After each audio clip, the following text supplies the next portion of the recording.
Okay, तो alien Romulus का trailer release हो गया है एंड ऑफ द बैट मैं सबसे पहले यही कहना चाहता हूँ कि मैंने थोड़ा लंबा ट्रेलर एक्सपेक्ट किया था। इसकी लेंथ अराउंड 2 मिनट के आसपास है। थोड़ा अगर 30 सेकंड से 1 मिनट इसमें और देखने को मिलता तो मजा ही आ जाता, बट जितना देखने को मिला है उससे भी मैं काफी हद तक सेटिस्फाइड हूँ। तो जैसा कि टाइटल में मेंशन्ड है, इस वीडियो में करेंगे एलियन रोमिलस के ट्रेलर का ब्रेकडाउन। अब इस ट्रेलर में वैसे तो बहुत कम स्पॉइलर वाली डिटेल्स देखने को मिली हैं, बट हाँ इसमें कुछ छोटे मोटे स्पॉइलर्स हैं, पर मैं पूरी कोशिश करूंगा कि कोई मेजर स्पॉइलर मिलता है तो उसे रिवील ना करूं। So without further ado, Let's do this. Video में आगे बढ़ने से पहले एक रिक्वेस्ट, फ्यूचर में इसी तरह की वीडियोस के लिए चैनल को सब्सक्राइब करो। तो सबसे पहले तो अगर बात करें प्लॉट की, तो प्लॉट इस ट्रेलर में ना के बराबर रिवील किया गया है। आई मीन ट्रेलर के ज्यादातर पार्ट में हमको बेसिक डिटेल सेटअप करके शो की गई है, जैसे कुछ कैरेक्टर्स हैं, स्पेस स्टेशन है, फेस हगर्स हैं, और फाइनली एक शॉट में क्लासिक एलियन स्टाइल में एक जेनोमॉर्फ भी देखने को मिलता है। तो देखो, थोड़ा बहुत प्लॉट और सिनॉप्सिस हमें ऑलरेडी पता है एज इट्स पब्लिक नॉलेज, तो उसी से इस ट्रेलर के सीन्स को कोरिलेट करने की कोशिश करेंगे। तो इस फिल्म के सिनॉप्सिस के अकॉर्डिंग एक स्पेस कॉलोनी में रहने वाले कुछ यंगस्टर्स का एक ग्रुप स्कैवेंजिंग के पर्पस से एक स्पेस स्टेशन पे पहुंचता है, जहां इस ग्रुप को एक खतरनाक चीज का सामना करना पड़ता है। अब जिसे नहीं पता स्कैवेंजिंग क्या होता है, तो सिंपल टर्म्स में किसी वेस्ट मटेरियल से यूजफुल चीजों को ढूंढने को स्कैवेंजिंग कहते हैं। तो ट्रेलर के स्टार्टिंग के कुछ शॉट्स में ही हम ये देख सकते हैं कि इस ग्रुप के सभी लोग जिस कॉलोनी में रहते हैं वो वहां रहना नहीं चाहते। ग्रुप के सभी लोग वहां किसी न किसी वे में स्टक हैं। वो इस कॉलोनी से निकलने के लिए डेस्परेट हैं, और यही डेस्पिरेशन इन्हें आगे स्पेस स्टेशन तक लेकर जाने वाली है। तो मोस्ट प्रोबेबली इन सभी लोगों को यहाँ से निकलने के लिए फंड्स या पैसे की जरूरत होगी।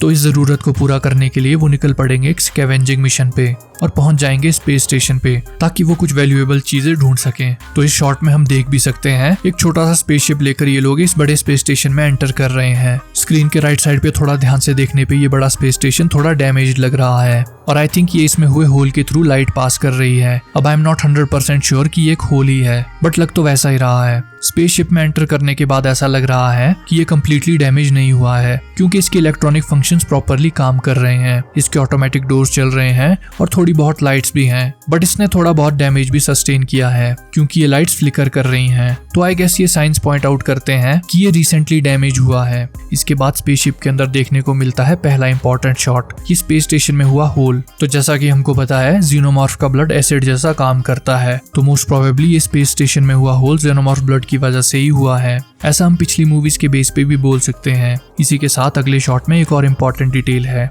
इस शॉट में एंडी, जिसे प्ले किया है डेविड जॉनसन ने, इस कैरेक्टर के पीछे एक बड़ी सी ओपनिंग है। ये ओपनिंग एक एलियन हाइव की तरह लग रही है, और इसी के दौरान हम क्लियरली बैकग्राउंड में मोशन ट्रैकर की आवाज भी सुन सकते हैं, जिसे पहले आई मूवीज में भी हम देख चुके हैं। ये डिवाइस एलियंस को डिटेक्ट करने में हेल्प करता है। तो मोस्ट प्रोबेबली ग्रुप में किसी के पास एक मोशन ट्रैकर डिवाइस होगा जो किसी तरह की मूवमेंट की तरफ क्लियर इशारा कर रहा है। इसके बाद हमको देखने को मिलता है एक और कूल शॉट। अब इस कैरेक्टर को प्ले किया है आइलीन वू ने, और इस पे इंजरीज और स्ट्रगल के साइंस क्लियरली विजिबल हैं। ये कैरेक्टर एक बहुत हाई इंटेंसिटी की लाइट उठाकर अपनी बॉडी के थ्रू देखने की कोशिश कर रही है, और जैसा कि दिख रहा है इसकी चेस्ट के अंदर एक क्रिएचर विजिबल है। ये शॉट एंड करता है एक बहुत ही खतरनाक आवाज के साथ। अब स्क्रीन पे तो हमें ये शो नहीं किया गया है, बट ये आवाज थी इस कैरेक्टर की चेस्ट बस्ट ओपन होने की, और उस क्रिएचर की इस कैरेक्टर की चेस्ट से बाहर आने की। तो इस कैरेक्टर को एक फेस हगर ने अटैक करके इम्प्रेग्नेट किया है, और उस वजह से इसके अंदर ये क्रिएचर आ गया है। इसका शॉट भी हमको ट्रेलर में आगे शो किया गया है। फेस हगर क्लियरली इस कैरेक्टर के फेस से अटैच हो चुका है,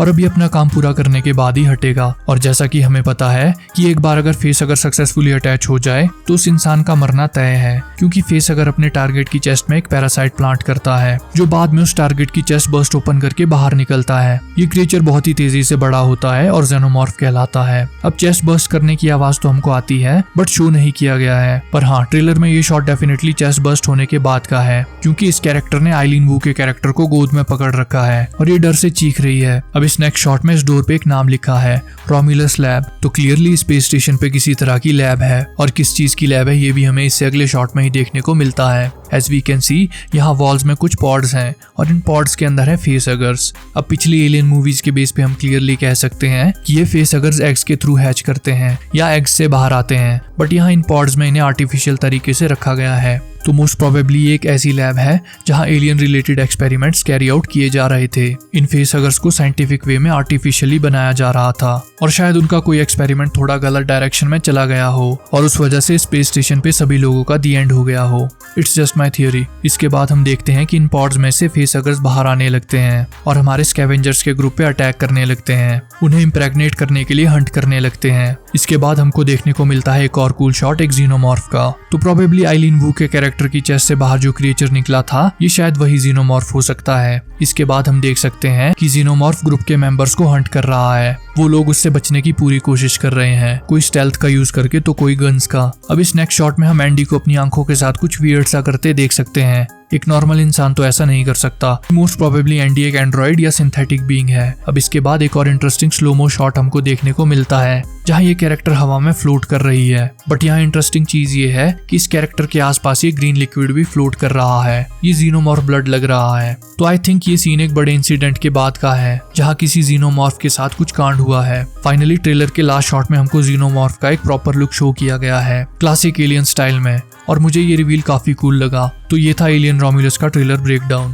पर्सनली मुझे ये ट्रेलर काफी पसंद आया। आई कैन सी कि डायरेक्टर फेडी अल्वारेज ने एलियन 1 और 2 से काफी अच्छी चीजों को उठाकर अडॉप्ट किया है। ये हॉरर, सस्पेंस, सर्वाइवल और एक्शन का एक प्रॉपर मैशअप लग रहा है। फिल्म आर रेटेड होने वाली है तो काफी ज्यादा गोर और वायलेंस एक्सपेक्ट किया जा सकता है। फिल्म का ट्रेलर और टोन को देखकर लग रहा है कि ये एक सर्वाइवल थ्रिलर फिल्म होने वाली है with proper elements of horror. तो फिलहाल तो मैं इस ट्रेलर को लेकर काफी एक्साइटेड और पॉजिटिव फील कर रहा हूँ। ये फिल्म मिड अगस्त में रिलीज होगी तो मे भी हो सकता है कि हमको एक और ट्रेलर देखने को मिल जाए। So that's it for the video. I hope आपको ये वीडियो पसंद आई होगी। अगर मुझसे कुछ मिस हो गया है तो definitely tell me in the comments. Future में इसी तरह की videos, reviews, movies and series explanations के लिए चैनल को सब्सक्राइब करो। See you in the next one.